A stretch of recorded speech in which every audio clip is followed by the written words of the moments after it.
예수님, 오늘도 예수님과 대화를 시작합니다. 예수님과의 진정한 대화가 이루어지기를 원합니다. 마가복음 11장 말씀으로 예수님 말씀을 듣고 또 나의 이야기를 예수님께 하려고 합니다. 아무도 타보지 않은 나귀 새끼를 끌어 갖고 와라. 주가 쓰시겠다 하라. 즉시 보낼 것이다. 이렇게 하셨죠. 아직 쓰임 받지 못한 나귀입니다. 한 번도 쓰임 받지 못한 나귀. 그런데 이제 예수님께 쓰임 받는 거죠. 이 세상에는 많은 자격을 갖추고 공부도 하고 했지만은 제대로 쓰임 받지 못하고 있는 사람들이 많이 있습니다. 고학력 실업자도 많아지고 있고요. 참 다 쓰임 받기를 원하죠. 공부 많이 하고 준비를 많이 했는데 막상 사회에 나가서 뭔 해보려니까 설 자리가 없어요. 참 힘들어요. 그러면 마음이 아프죠. 근데 아직 한 번도 사람이 타보지 않은 이 나귀가 느닷없이 갑자기 쓰임 받았습니다. 그것도 예수님께. 별 볼 일 없는 사람, 별 볼 일 없어 보였던 사람이지만은 그 사람이 언제 어디서 어떻게 쓰임 받을지는 알 수가 없는 거죠. 근데 뭐 좀 어마어마한 뭐 이렇게 화려한 자리에서 쓰임 받은 것은 아니죠. 예수님이라는 그냥 유명하기만 하지만은 어떠한 공적인 지위나 권력이 없는 예수님이 쓰시겠다. 마음으로는 참 쓰임 받는 게 좋은데 이 사회적인 어떠한 이러한 관점에서 보면은 좀 이게 초라하게 쓰임 받는 거죠. 별 볼 일 없는 쓰임 받음. 그렇게 보이죠. 그렇지만 즉시 보내리라. 예수님이 쓰신다는데. 참 예수님께 쓰임 받는다는 것이 의미는 깊지만은 사회적으로, 경제적으로, 정치적으로 볼 때는 별 볼 일 없이 쓰임 받는 그런 뭐 자리인 경우가 많죠. 그렇지만은 즉시 예수님께 나아가는, 예수님께 헌신되어지는 그러한 삶을 살아야겠구나. 이런 생각을 해봅니다. 예수님.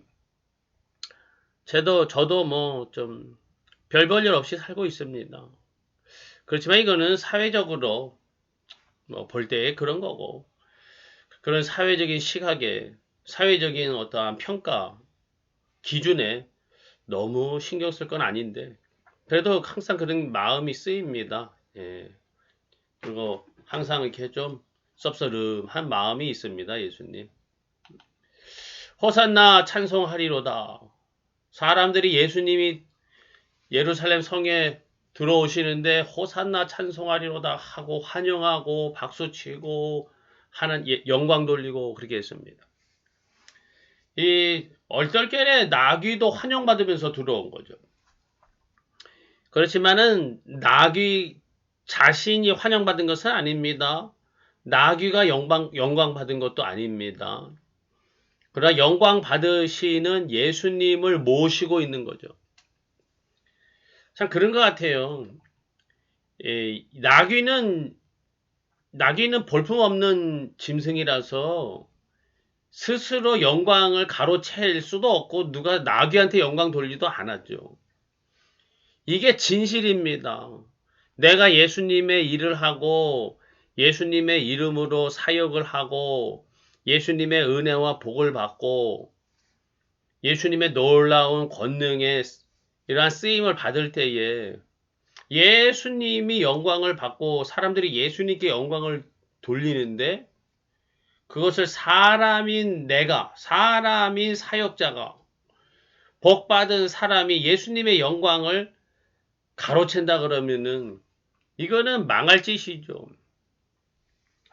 근데 참 사람은 그렇게 되기가 쉬운 것 같아요. 나귀는 참 순진해서 영광을 가로채지 않는데 사람은 참 예수님 영광을 가로채고 싶은 채려고 하는 이런 게 막 자기가 애써 하지 않으려고 노력하지 않으면은 자기도 모르는 사이에 예수님 영광 가로채고 있고 사람들이 예수님의 영광을 다 또 사람한테 몰아줘가지고 자기 교만에 오만에 빠지게 이렇게 시험 들게 만드는 데가 많은 것 같아요. 주의해야 될 것 같습니다. 저는 뭐 그렇게 어떻게 환영받거나 영광받는 자리에 서지를 않아가지고 뭐 그런 거 잘 그런 유혹이나 시험이 좀 덜하니까 오히려 감사합니다, 예수님. 이 무화과 나무가 열매가 없어서 예수님이 이제부터는 너에게서 열매를 따지 못할 것이다. 이렇게 아주 무화과가 말라버렸죠. 지금 거기 기록되기는 무화과의 때가 아니다. 그래서 열매가 없다. 이렇게 했는데 예수님은 무화과 너 열매 없어? 이제부터 영원토록 사람들이 너에게서 열매를 따먹지 못하리라. 다음날 와서 보니까 말라 비틀어 죽었어요. 예수님이 이렇게 너무 무자비하신 거를 떠나가지고 말도 안 되는 이런 말씀을 하십니까? 참 너무 심한 거 아닙니까? 무화과 열매를 맺을 때가 돼서 열매철인데 열매가 없다면은 잘못됐지만은 열매를 맺을 때가 아닌데 왜 열매 없다고 탓하시고 그리고 말라 죽게 만듭니까, 예수님? 나귀는 예수님이 입성하실 때 참 쓰임받을 준비가 돼 있었죠. 그 자리에 있었고. 무화과 나무도 예수님이 예루살렘 성전에 입성하실 때에 또 그 자리에 있었죠. 그러나 무화과 나무는 준비되어 있지 않았습니다. 아직은 내 때가 아닙니다, 예수님. 이렇게 말할 수도 있겠지만 우리는 항상 예수님의 때를 위해서 준비되어져 있어야 하는구나. 이런 거를 강조하시려는 것이 아닌가 이런 생각이 듭니다. 예수님 저는 어떤 준비가 되어 있어야 하겠습니까? 예수님이 나를 부르실 때, 나를 쓰려고 하실 때, 예수님이 나에게 뭔가를 요구하실 때에 나에게서 드릴 수 있고 나에게서 요구되어지는 것들을 내가 준비되어져 있을 수 있기를 원합니다. 나를 준비시켜 주세요. 제자들이 예수님께 왜 무화과 나무가 말랐습니까? 물어보니까 야 기도하고 믿고 구하는 것은 다 받은 줄로 믿으라. 그리하면 그대로 되리라. 믿음으로 기도하지 않아서 이게 때문이다. 이런 말씀하시는 것 같기도 하고요. 그 다음에 이어서 용서하라. 너희 허물도 사하여 주시리라. 무화과는 용서받지 못했는데 용서하는 그러한 삶을 살지 않았기 때문에 무화과도 용서받지 못했다. 그리고 무화과는 왜 준비되지 못했느냐? 기도하지 않았기 때문에 준비되지가 않았다.